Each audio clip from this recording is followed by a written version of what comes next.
Welcome to this part of the lecture, and in this lecture we'll try to evaluate Norton equivalent for the given circuit. Okay, so let us see that circuit for a while. First, it has a dependent current source here, whose current depends on, this is a current source whose current depends on this terminal voltage V, and we need to determine its Norton equivalent. So Norton equivalent means we'll have a current source along with the equivalent resistance for this circuit, and this is Norton current. And according to method we have just devised in the previous lecture, to find Norton equivalent we just short circuit these terminals, say A and B. Okay, and this is the circuit you get, and according to this circuit, then when you do it, this V becomes 0, and therefore this current is actually equivalently, this current supplies no current. Okay, that is current source supplies no current, that is 0, and this circuit results. Okay, because not supplying current means this is an open circuit, and that is how you can very easily calculate the value of IN. So this is the Norton equivalent current source IN having a value of 100 by 20k. Now the second part is to find the equivalent resistance. So before finding the way we have been doing till now, I'll use a different way here.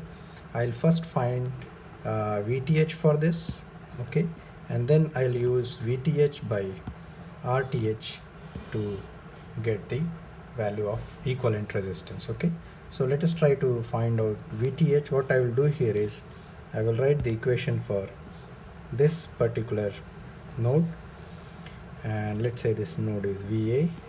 So I'll write this equation as 0.01 V, this is the current coming in to the node, minus VA upon 20k going out of the node, and that is equal to 0 because no other current flows into this node. Okay, and this VA, if you observe, it is VA basically is equal to that is V is rather equal to VA plus 100, or I can write VA as V minus 100 volts. Okay, so if I put there, I get this equation 0.01 V minus V minus 100 upon 20k equals 0, and this can further be simplified.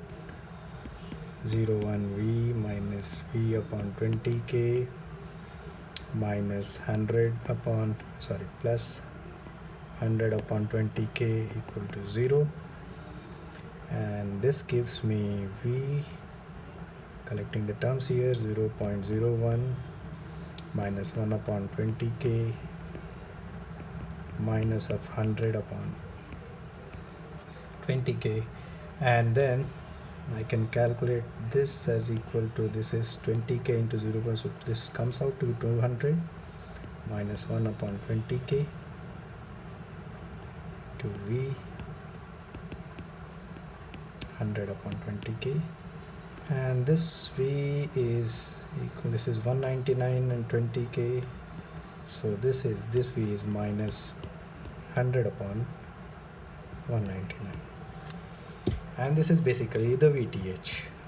Okay, now R equivalent can also be found out by using VTH by IN, which we have seen in the earlier lecture. So here I'll calculate R equivalent. This is minus 100 upon 199. This is VTH upon IN, which is 100 upon 20k, and it comes out to be how much? 9900. So 20k goes up, so R equivalent becomes minus 100 upon 199, 20k 100, this cancels out and you get minus 20k upon 199, that is 20k by 200, approximately, I'm not going to calculate here, approximately 100 ohms, and that is the RTH here. And now we will see, do I get the same RTH if I calculate other way around? That means trying to see the resistance from this point. So here, let's go. So this is the other way of finding the resistance, and what I do here is, because there is a source here which is dependent source, so I cannot find directly by inspection. So I am adding a 1 volt source over here on the terminals and trying to find the current I, and V by I will give me the R equivalent. That is 1 by I will give me the R equivalent. So here again I have written the equation, node equation again at V2, and I hope this is very clear. That is 0.01, this is V is already 1, so 0.01 minus V2 upon 20k plus I should be equal to 0. And when I solve this equation for V2 equal to 1 volt, because this V2 itself is also equal to 1 volt, and it makes the thing simple, and I you get it as 1 by 20,000 or 20k upon minus 0.01, and here minus is missing, so this will come out to be minus, and R equivalent is 2000. This is the same value we had earlier also. This was, I took it as approximate there, but here it is exact. So minus 100 to 5.5025. There may be certain questions that how you get R as negative. You can get R as negative because this is not something which is a natural circuit. That is, you are not trying to find a resistance which is naturally available. Resistance won't be negative resistance, all right? But a circuit can always be designed to look, because this is only we are looking at the terminals and it looks like a negative resistance, okay? So looking at the terminal is different from having actual negative resistance. So from the look wise, it is coming out to be a negative resistance, okay? In nature you don't get a negative resistance. So that is how there is a possibility of simulating a negative resistance if you want in your circuit, okay?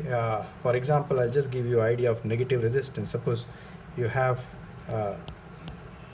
voltage here, say V, and let's say a current here which is dependent on V, okay?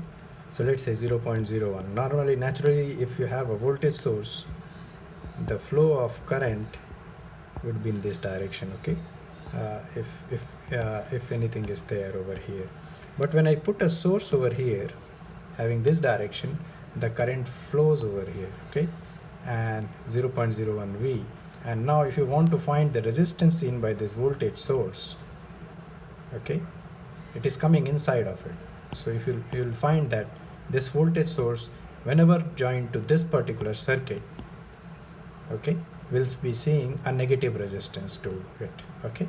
So this is only what do you say, simulation, or this is only something which looks like negative resistance, but there is no negative resistance in nature, okay? So don't confuse, because most of the time people students will ask that how do you get negative resistance. So I am not trying to say that there is a negative resistance, but there are circuits when you see from a particular set of terminals, the resistance may appear to be negative, not because the resistance in nature are negative, but because there are certain sources which tries to push current into the voltage, and that shows that that appears that the voltage, because there is inside there is a source, and that source is pushing the current into the voltage source, okay? So that appears to be negative resistance.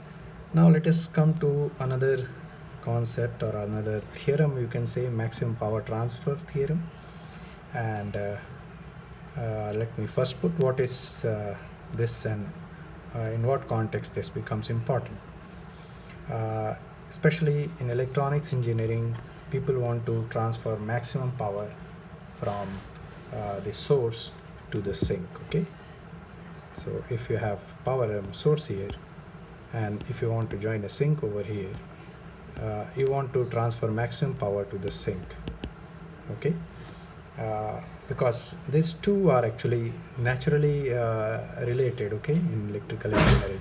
depending on the sink, the current is sourced into it. Okay, so you cannot have any sink over here and have maximum power with to be transferred to it. Okay, so you have to design a matching circuit for the sink so that the maximum power can be transferred to it. Let's take this circuit and see what it means actually. So here there is a source, and source has its own source resistance, so you can say it is a practical voltage source. Any circuit can be shown by a practical voltage source. Okay, so this is a practical voltage source. Now what the problem here is, if you add a resistance to it, what should be the value of this resistance RL, or you can say load resistance RL, so that the amount of power transferred to this RL is maximum.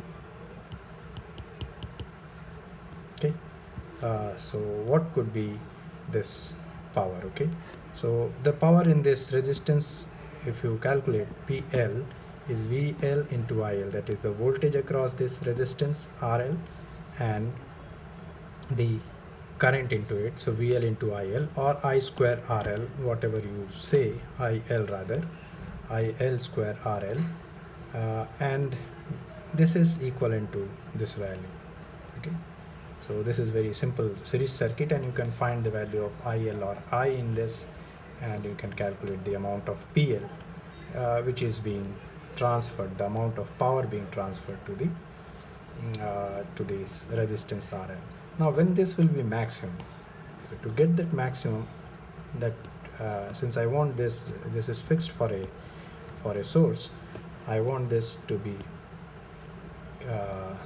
the what you call derivative to be taken as dPL by dRL and equate it to 0. This is how you find maximum for a given function. Okay, so maxima would lie when this is equal to 0, and so you simply have to take the derivative of this, and this derivative comes out to be this. Okay, is it so? I think I feel it would be this much. The derivative according to RL would be this much. When you equate it to 0, there's some simplification also. So that derivative when equal to 0, you will find that RS equal to RL, and that is how you can actually calculate the value of RL. That means when RL and RS are equal, then there is a maximum power transferred to RL. Okay, so not any load will allow maximum power to transfer. So in electronics engineering, this is a very important problem, because you always want to transfer maximum power from source to a sink, and therefore you'll have to design a sink, design a receiving circuit which will have a resistance equivalent of RS, and so that you can get the get that maximum power transfer. So a network delivers maximum power to the load resistance RL when RL is equal to RS, or equivalent resistance of the network. So whatever is the equivalent resistance of this source network, that should be the resistance of the sink network, so that you can transfer maximum power. So I'll stop here.